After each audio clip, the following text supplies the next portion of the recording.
Je suis Sandrine Bourrin, je suis professeure de lettres et de théâtre et je suis aussi chercheuse à l'université Grenoble-Alpes. Je fais des recherches sur le rôle des croyances dans l'expression du potentiel créatif des enseignants. Et moi je suis Marjorie Nadal, je suis directrice pédagogique du Centre Créal pour création et recherche en éducation, art et langue. La médiation des apprentissages par le corps et la médiation de la création par le corps. Donc l'idée de l'atelier, c'était d'imaginer que l'éducation à la création artistique pouvait se faire dans un continuum qui commencerait en cours, en classe, par des activités qui permettent d'éveiller la créativité au quotidien. L'idée, en tout cas moi, l'idée quand je travaille sur ce thème-là, c'est que je me dis on devrait apprendre la créativité comme on apprend la roulade, tous les jours, régulièrement, ça s'entretient.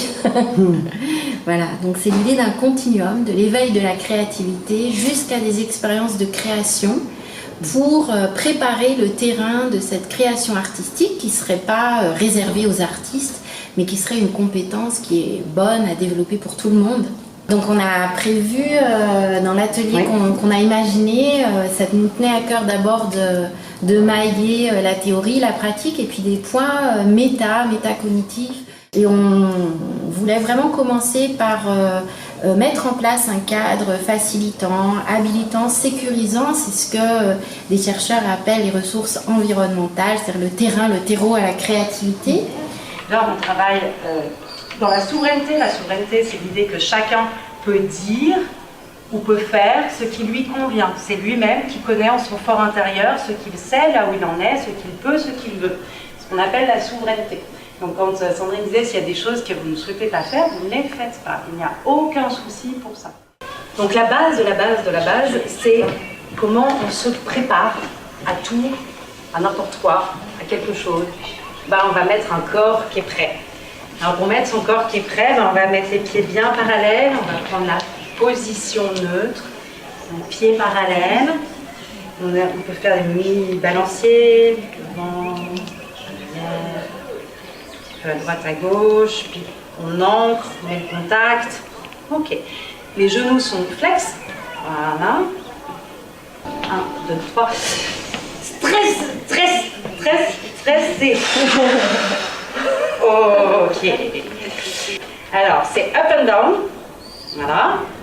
Je vais dire par exemple, je m'appelle Marjorie. Et pour vous, si vous vous appelez Marjorie, on va lever les bras. Si vous vous appelez pas Marjorie, on se baisse. Je suis déjà montée sur scène, chant, danse, théâtre. Ouais! Alors, c'est A, B, C, D, E, F, l'ordre des prénoms. Donc il faut se les dire et on a 20 secondes. C'est parti, 20. Marie, Marjorie, Marie, Martine. Super, et je donne le flambeau à Sandrine. Alors on va marcher, et pendant que vous marchez, moi avec vous, je vais vous expliquer ce qui va se passer. C'est une marche tranquille, on se repose en marchant. Vous pouvez poser votre regard là où il peut se reposer. Je ne sais pas si c'est en regardant d'autres gens ou en regardant par terre, mais faites en sorte d'être à votre rythme. On va repartir dans la marche. Et au lieu de s'arrêter au moment où on pense que c'est le moment de s'arrêter, on va au préalable aller vers sa chaise. Je ne sais pas où elle est votre chaise, mais vous allez vous positionner vers votre chaise. Et puis, à l'aide du regard, à l'aide de la respiration, on va, sans se dire un mot, on va se positionner quand on veut devant cette chaise et on essaye de s'asseoir dans un même élan. Ouais, occuper l'espace avec d'autres en ayant cette activité-là qui est vraiment empreinte sur le moment, elle permet de démarrer ensemble autrement qu'avec une liste d'appels. Le premier jeu, il nous met dans l'engagement. En fait, on se rend compte que tout le monde a envie de s'engager. Donc du coup, s'engager, c'est commun. Après, on est tous face au fait qu'on ne va pas savoir ce qu'on fait, donc on y va. Et puis, peu importe, sans se connaître, tout d'un coup, ça relativise l'acte. Et c'est là où c'est important de faire ça en groupe. Parce que si on était moins nombreux et tout, ça serait plus stigmatisant individuellement. Mais là, j'ai trouvé que ça y est, ça fait groupe, la suite. En fait, on a rarement, dans une situation d'apprentissage, autant de regards sur soi. C'est ça. Alors que nous, enseignants, on est habitués à ce que tout le monde nous regarde. Mais eux, en fait, pour peu qu'ils soient devant, ils ne voient pas grand monde. Et c'est des problématiques qu'on a vues très fort, par exemple, dans l'enseignement à distance ou en visio, ils ne voulaient pas allumer leur caméra. Je me dis, mais qu'est-ce que vous avez? Bah, madame, on nous voit en gros et tout le monde nous regarde. Donc c'est dans cette mesure-là que cet endroit-là d'affirmation de soi, de poser son corps, elle est importante dans une progressivité. Prochaine atmosphère. Je crois qu'il y a une plage, non, au bord du lac. Enfin, il y a un endroit où on peut être au bord du lac. Et on va imaginer qu'on est tous au bord d'un lac, je ne sais pas lequel. Et on va créer cette atmosphère sonore qui va glisser à un moment donné, quand on aura envie. C'est-à-dire qu'à un moment donné, cette atmosphère va s'épuiser et ensuite on sera tous dans un bus. Oui, oui, oui.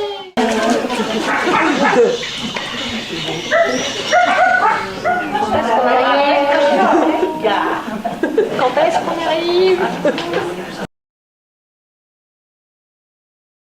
On va se re-raconter le petit chaperon rouge. C'est un enfant, donc il est tout dangereux, c'est un peu attirant. Donc le petit chaperon rouge entre dans la maison.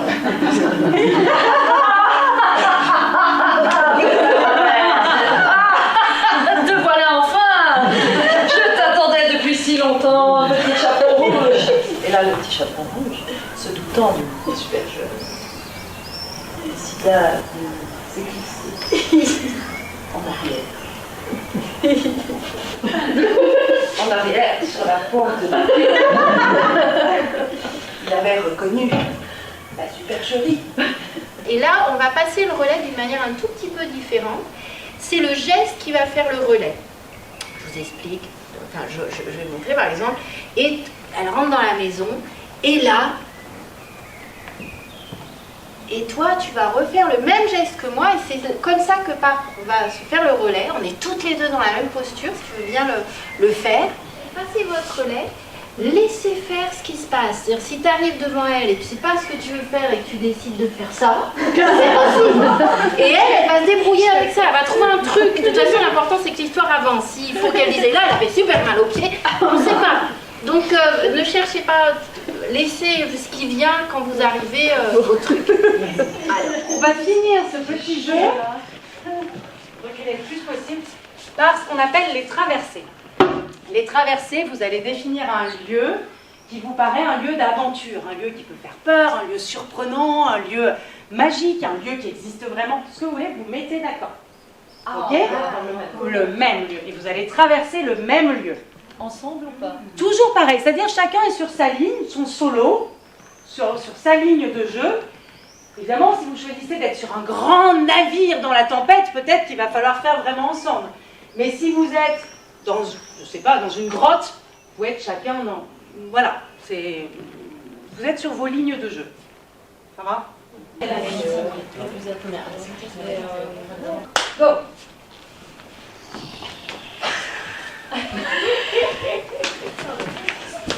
Très bien, très bien, très bien. C'est bien, gardez vos lignes de jeu, tous différents. C'est très intéressant. C'est très bien. Très bien. Voilà, donc jusqu'au bout, pour tout le monde, on attend. Il y avait beaucoup de propositions magnifiques. Dans quel lieu qu'ont-ils traversé? Un château hanté. Un château hanté. Un lieu effrayant comme les trains fantômes. Ouais, moi aussi. Un train fantôme. Il y avait quelque chose de processionnaire. La nuit, Procession. il Ils avaient peur. Je sais pas. Il y avait une étrangeté. Un château Étrangeté. Un fleuve, c'est intéressant parce que le fleuve, c'est aussi un symbole, c'est vraiment intéressant. Moi, j'adore. À partir de là, on pourrait recréer des choses sur ce que vous avez dit et sur leur lieu.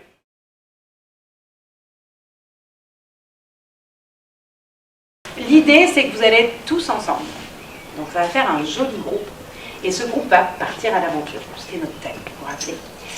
Il va partir à l'aventure, donc quelqu'un va ouvrir une porte.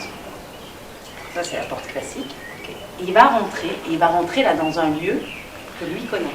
Et il va jouer du coup ce lieu. Il va jouer ce lieu et tout le monde va rentrer, donc il laisse rentrer tous les autres. Et tous ensemble, on va jouer ce lieu, toujours sur son solo, mais on imagine au fur et à mesure des indications que la personne donne, dans quel lieu c'est, et chacun son solo. Puis quand le premier, voilà, tout le monde est rentré, tout le monde est dans son lieu, ça peut être toute la salle, le lieu, pas de problème, on est beaucoup, il va donner le trousseau de clés à quelqu'un qui va ouvrir une autre porte. Une porte ici, une porte là, une porte où vous voulez, pour passer dans un autre lieu. Allez!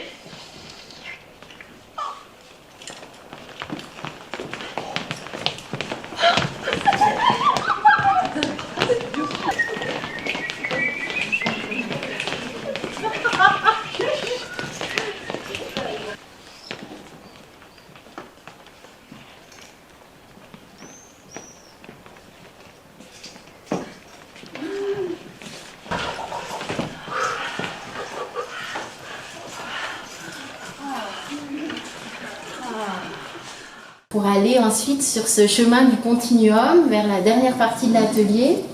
Qui était en effet une espèce de petite forme scénique très légère qui s'appelle le trousseau de clés, où en fait le facilitateur, la facilitatrice, l'animateur, l'animatrice n'intervient plus, mais laisse le groupe en création faire quelque chose dans l'écoute et dans la proposition d'un imaginaire que l'on suit et que l'on débroussaille et que l'on essaye de jouer ensemble. Donc on est parti d'activités plus pour toutes les disciplines et petit à petit on est arrivé à comme un processus créatif où on a fait cette présentation du trousseau de clés où on avait des imaginaires de différents lieux qui étaient joués par le groupe. Regardiez soit ici, soit sur la feuille et vous dites tiens, dans tel exercice, moi est-ce que ça m'a fait travailler un de ces endroits-là du potentiel créatif ou autre chose, et d'abord le penser pour vous, et puis tout à l'heure on le mettra en commun. Il faut mettre rouge sur ouverture. Si vous pensez que les traversées ça vous a fait penser à des trucs qui ont résonné émotionnellement, vous mettez une lunette là. C'est pour voir un petit peu qui, selon vous, quel exercice tape à quel endroit. C'est pour ça que cette dernière partie, elle était vraiment importante. On y a mis 15 minutes dans un atelier d'une heure et demie. On a vraiment pris ce temps en fait de méta, et là qui nous vient plutôt de Kolb et de l'apprentissage expérientiel que moi j'ai rencontré grâce à Novatrice qui était à l'université de Mulhouse. Et l'apprentissage expérientiel, c'est le fait de vivre une expérience, mais ensuite pour pouvoir en retirer quelque chose, il y a un temps en fait de débrief collectif où on parle de ça, puis un temps solo en fait de qu'est-ce que moi ça m'a fait, qu'est-ce que moi j'en retiens. Et ensuite, voir, pas eu tout à fait le temps, mais de transfert dans mon parcours professionnel, par exemple ici, ou personnel, pour revivre une expérience avec cette composante que j'aurais vraiment assimilée, que j'aurais pris le temps d'incorporer à mon parcours. Et c'est pour ça que c'était important, ces pastilles. C'est ce que des chercheurs en créativité appellent la métacognition créative. J'adore. Mais qui a sa place aussi dans ce développement du potentiel créatif. En fait, il y a des études qui montrent qu'il faut développer alors on parlera de confiance de soi ou d'auto-efficacité créative, mais dont fait aussi partie cette capacité à ordonner verbalement et corporellement les expériences qu'on vient de vivre.